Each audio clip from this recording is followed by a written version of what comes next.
Hello, this is Alex from phpacademy.org, following on from this video for the new Boston. Now, we've already established our variables and we've output them in PHP. Let's just take a look at the code again.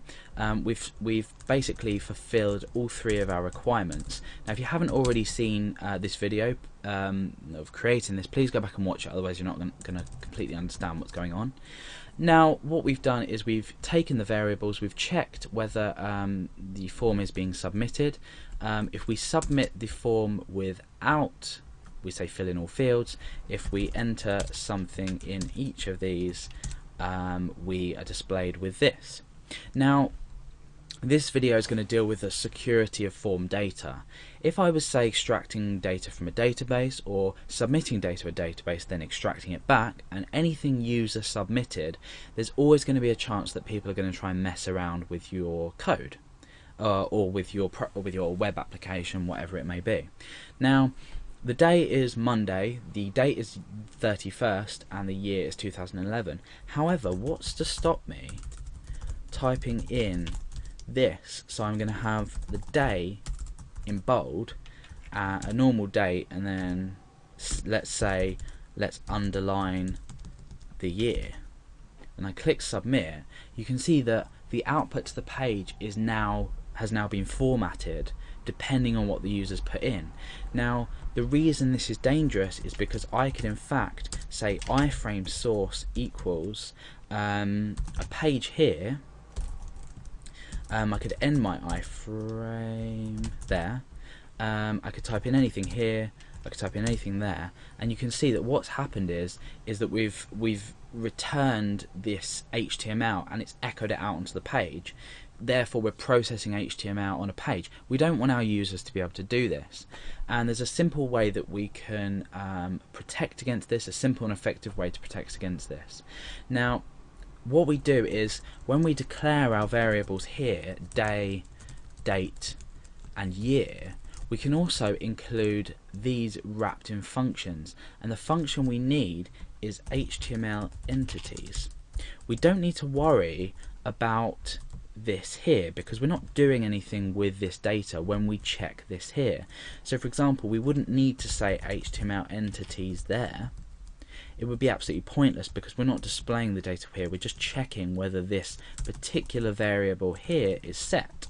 So we wrap the function that we're eventually going to display. Remember, we're displaying day down here, so we need to protect by wrapping what we're grabbing in this function. So htmlentities.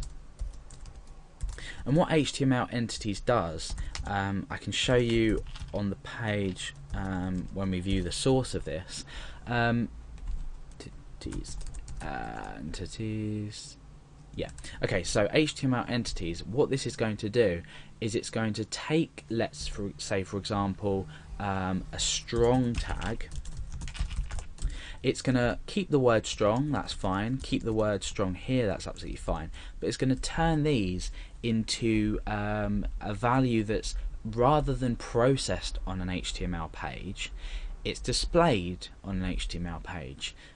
So, for example, a pound sign like that exists as a pound sign. However, if we want to display a pound sign in an HTML format, we'd use and pounds. Okay? Or I think it's and pound, but you know what I mean. So we're actually taking these. Right, let's view the source at the moment and we can see what we're talking about. Okay, so at the moment we've got iframe source and this is being displayed on the page. No. Okay, we need to take this away. We'll just take day away for now. So for the day, I'm going to write iframe source blah blah blah 31 2011. Let's refresh. Now for the day, we've got this iframe up. Now let's view the page source, and you can see that the code exists as you would normally type it on a page. So you'd normally type iframe if you wanted an iframe to be displayed. Now this is a massive security issue now because we're displaying it as we might type it if we wanted to create the page. So with the htmlentities, what we're actually doing, let's just refresh the page. is we're now just displaying it on its own, and we do this by using these HTML entities, in fact, to display everything rather than process them as HTML tags. So that's basically the basic security around your form.